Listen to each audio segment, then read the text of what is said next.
Siapa ibu kandung Farel Prayoga?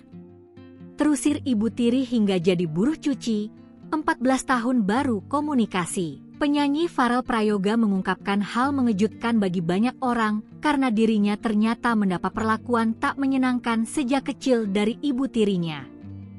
Mulai dari dipaksa mengamen, kerap menjadi sasaran amuk, hingga tidak diperbolehkan tidur.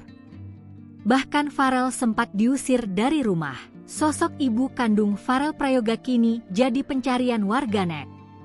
Pasalnya, wanita yang selama ini disebut sebagai ibu rupanya ibu tiri Farel Prayoga. Meski tahu keberadaannya di mana, Farel Prayoga mengaku baru berkomunikasi lagi dengan ibu kandung setelah 14 tahun lamanya. Farel pertama kali tahu mempunyai ibu kandung pada saat usianya 8 tahun, tapi memang baru menghubungi belum lama ini. Kendati sempat tidak ingin berhubungan dengan ibu kandungnya, tapi manajer Farel yang sekarang memberikan nasihat agar Farel setidaknya mencari tahu keberadaan sang ibu. Selama berkomunikasi melalui telepon, ia mengatakan ibunya tidak memanggil dia dengan nama sekarang, melainkan dengan nama langgeng. Meskipun ibunya memanggil Farel dengan nama langgeng, tapi memang nama yang tercatat di akta kelahiran pada akhirnya adalah Farel Prayoga.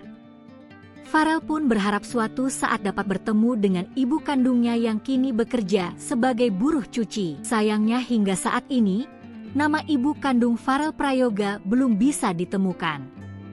Diketahui, Farel Prayoga lahir di Banyuwangi, Jawa Timur pada 8 Agustus 2010.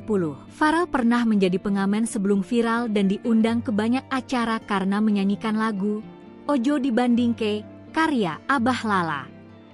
Ia sempat bersekolah di Banyuwangi, tapi akhirnya memutuskan untuk melanjutkan pendidikannya di Jakarta.